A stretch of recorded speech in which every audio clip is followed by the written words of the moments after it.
Assalamualaikum warahmatullahi wabarakatuh. Perkenalkan, nama saya Febianti dari program studi PGMI IAIN Pontianak.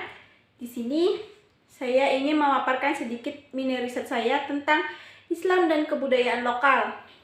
Nah, kebetulan saya sendiri dari daerah Kabupaten Sanggau. Di sini saya ingin mengambil kebudayaan yang bertemakan nilai-nilai faraje, adat istiadat masyarakat Melayu Sanggau di Kabupaten Sanggau. Nah, sebelum kita memasuki lebih dalam materinya, alangkah baiknya kita mengetahui latar belakangnya terlebih dahulu. Nah, faraje ini mengulas tentang makna. Nah, faraje juga sering disebut oleh masyarakat Sanggau itu dengan bersih-bersih negeri atau bersih-bersih negeri dari segala mara bahaya yang ada di daerah Kabupaten Sanggau. Nah, asal muasalnya adat istiadat faraje tersebut diselenggarakan itu sudah sekitar tahun 1700-an. Nah, pada masa pemerintahan Abang Sembilang Hari bergelar Pangeran Ratu Suryanegara. Nah, itu asal muasalnya ya, terbentuknya faraje. Itu sudah lama, sudah abad ke berapa ya? Itu pada tahun 1700-an itu sudah mulai diadakannya adat istiadat faraje. Nah, setelah masa pemerintahan penambahan Gusti Muhammad Tahir ketiga, yaitu pada tahun 1940, itu ritual faraje sempat tidak dirutinkan setiap tahunnya oleh masyarakat Melayu Sanggau karena ada beberapa masalah. Nah, selanjutnya pada tahun 2009 itu rutin sampai sekarang diadakannya faraje oleh Dr. Andes Haji Gusti Arman Magister. Nah, sebagai Pangeran Ratu Suryanegara pada tahun 2009. Nah, sampai sekarang faraje sudah rutin diadakan setiap tahunnya sekitar tanggal 26 atau 29 Juni itu sering diadakannya faraje. Nah, masuk ke faraje tersendiri.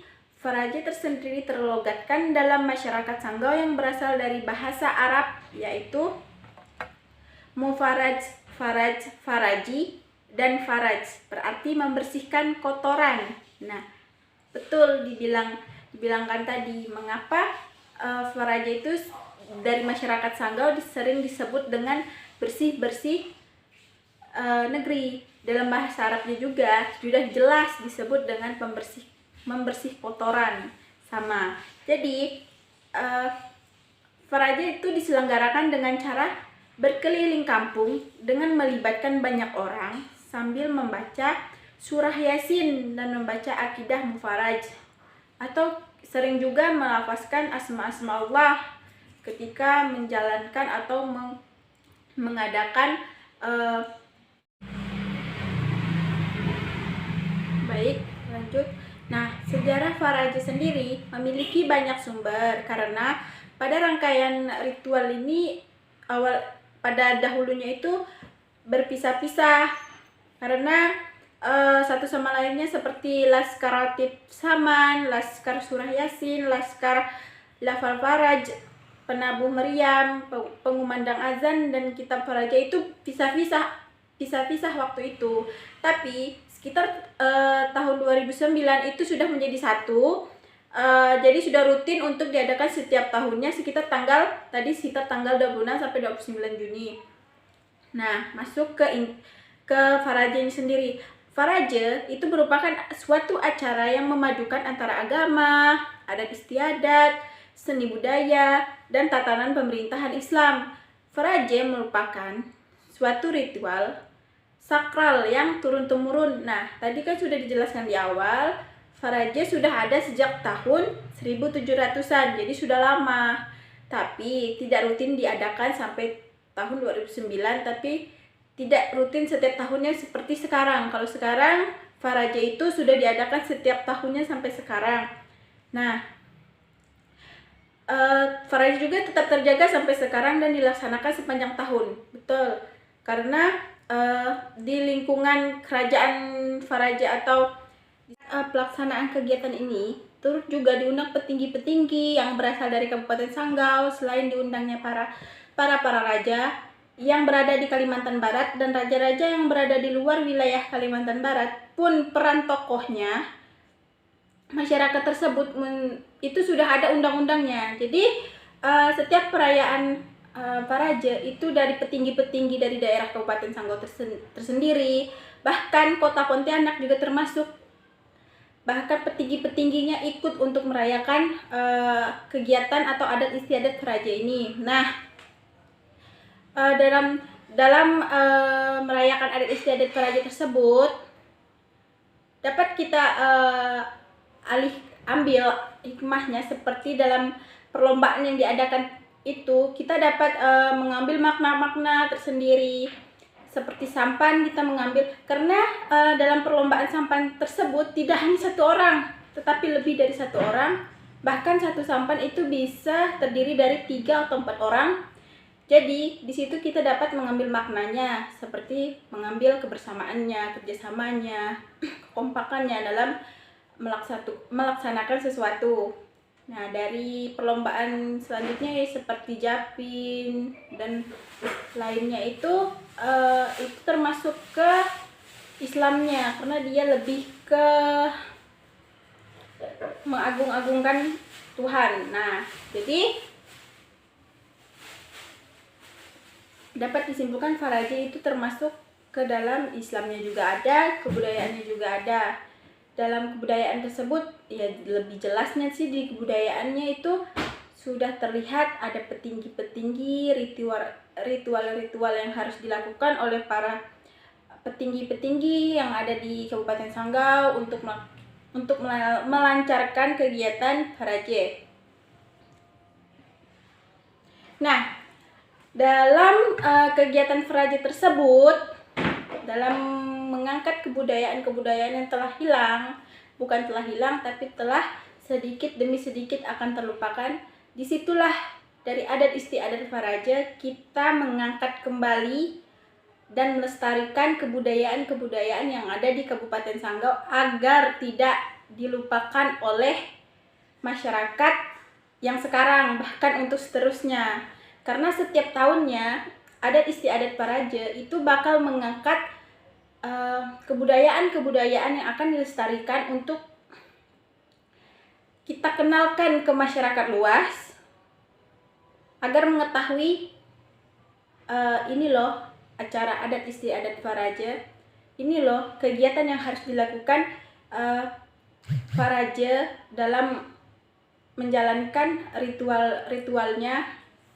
Nah, selain itu, pada saat pelaksanaan Faraja diadakan pula berbagai macam. Nah, tadi sudah dibilang perlombaan itu banyak, seperti sampan 3 darah, hadroh, japin, gambus, bersair putra-putri, lomba bersama busana muslim, menari japin, itu sudah termasuk. Jadi dari sekian banyak perlombaan itu bukan hanya untuk bersenang-senang, tetapi kita dapat mengambil hikmah atau maknanya. Terutama maknanya kita untuk melestarikan kebudayaan-kebudayaan yang ada di Kabupaten Sanggau. Kedua, kita dapat mengambil makna, kita dapat mengambil kekompakan, kerjasamanya, saling toleransi antara agama satu sama agama lain. Kita mengetahui budaya-budayanya apa-apa, dan yang termasuk budaya Islamnya apa, kebudayaan lokalnya itu apa. Jadi, nah, selama perlombaan itu diadakan, sudah dibilang bukan untuk bersenang-senang, tetapi kita dapat mengambil makna.